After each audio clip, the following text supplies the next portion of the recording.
Hey, ikú pagbe ó parọ́, ikú pàlùkò ó posùn, ikú pa lékèǹlèké, ẹyẹ lọ nílẹ̀ mo kẹ́fun, ó kẹyẹ tí ó ṣe bí ọ̀kín nínú igbó.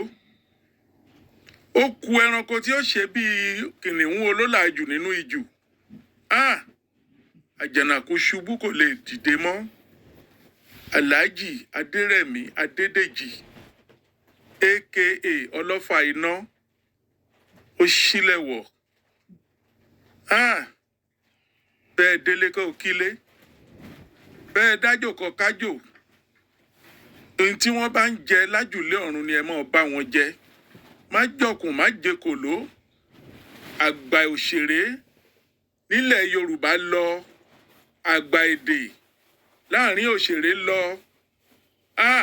Ẹwà èdè ó dágbére pé ó dìgbà ó ṣe. Alhaji Aderemi Adedeji Olofa iná ó dìgbà o. Bẹ́ẹ̀ dọ́rùn kẹ́ ìṣọ̀run re. Iwájú tó dojúkọ Olúwa jẹ́ ó dà. Ẹ̀yìn tó fi sílẹ̀ kó má bàjẹ́. Gbogbo ọmọ rẹ̀ pápátá ni wọ́n ó là ni wọ́n ó lù wọ́n ó ṣoríire nítorí pé olótìtọ́ ènìyàn ni. Aláyàdídí tí ń sọ̀rọ̀ asọ̀rọ̀ lójú ọlọ́rọ̀. Tọ́lọ́rọ̀ bá gbọ́ kí ni bàbá ọlọ́rọ̀ ó ṣe. Ẹwà èdè lọ. Ó dìgbà o.